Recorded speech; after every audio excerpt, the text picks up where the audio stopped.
সাধারণ সভা অনুষ্ঠিত হয়েছে। এই সভায় আমাদের আদরণীয় এমএল মহোদয়াও উপস্থিত থাকার কথা ছিল, যদি একটা কারণবশত আসেনি। উপস্থিত ছিলেন আমাদের মণ্ডল সভাপতি সুজিত চৌধুরী, উপস্থিত ছিলেন আমাদের এই জেলার সভাপতি অলাই দেবনাথ, সম্পাদক রতন দাশগুপ্তা এবং আমাদের এই শাখার সমস্ত কার্যকর্তা। আজকে দীর্ঘ 90 দিন পর আমাদের সিস্টেম অনুযায়ী প্রতি 90 দিন পর আমাদের একটা সাধারণ সভা অনুষ্ঠিত হয়।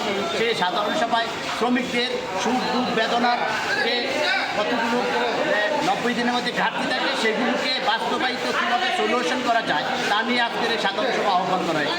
এই আহ্বান সভায় অনেকগুলো পয়েন্ট সিদ্ধান্ত হয়েছে যে আগামী দিনগুলিতে যদি কোনো মণ্ডল বা এমএলএর রিকমেন্ড ছাড়া কোনো গাড়ি নিয়ে আসে সিন্ডিকেটের অনুমোদন ছাড়া, এই সমস্ত গাড়িগুলো আমাদের শাখাতে অ্যাডমিশন করা যাবে না। কারণ আমাদের এখানে অল্প সময়ের মধ্যে প্রায় প্রচুর গাড়ি দিনের পর দিন দেরি চলেছে এবং অবৈধভাবে কিছু শ্রমিকরা তার অন্যান্য কার্যকর্তা বা অন্যান্য কোনো নেতৃত্বের সাহায্যে সহযোগিতায় পারমিটগুলি নিয়ে এসে তার জন্য আমরা কীভাবে প্রতিরোধ করতে পারি তার জন্য আজকের এই সাধারণ সভা আহ্বান করা হয়েছে সমস্ত শ্রমিকদের নিয়ে।